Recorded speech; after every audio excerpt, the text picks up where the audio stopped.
তো চলে এসেছে দোল, আর এই হোলির জন্য কিন্তু আমাদের রং বানানো বিশেষ দরকার, কারণ এখন রঙের মধ্যে এতটাই ভেজাল মেলানো থাকে, তো ওইসব বাচ্চাদের জন্য খুবই ক্ষতিকর। আজকে আমি আমার সোনার জন্য বানিয়ে নিচ্ছি রং, তোমরা এটা ঘরে বানিয়ে নিতে পারো। এই রঙগুলো বানিয়েছি আমি শুধু বিটরুট আর কাঁচা হলদি দিয়ে। তো এই দেখো প্রথমে কিন্তু আমি এগুলো ভালো করে কেটে ধুয়ে একদম পরিষ্কার করে নিয়ে নিচ্ছি, ভালো করে মানে খোসাটা ছাড়িয়ে।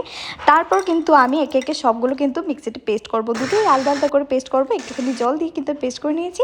আর সব থেকে দরকার এটার মধ্যে লাগবে কিন্তু কর্নস্টার্চ বা তোমরা কর্নফ্লাওয়ারও ইউজ করতে পারো, দুটো দিয়েই ভালো হয়। তো এখানে কিন্তু আমি কর্নস্টার্চটা ইউজ করছি, আর জাস্ট এই দুটো জিনিস দিয়ে কিন্তু তোমরা ঘরের মধ্যে রং তৈরি করে নিতে পারো। আমার একটু জলটা মানে রঙের যে লিকুইডটা ছিল ওটা কিন্তু আমি একটু বেশি ফেলে দিয়েছি বিটরুটে, তার জন্য একটু এই রঙটা হয়ে গেছে। একটুখানি ফ্যানের নিচে দিয়ে শুকিয়ে দিলে কিন্তু হয়ে যাবে। তারপর কাঁচা হলদিটা খুব ভালো করে কেটে নিলাম, কেটে ধুয়ে তারপরে দেখো মিক্সিতে একটুখানি জল দিয়ে কিন্তু আমি পেস্ট করে নিয়েছি।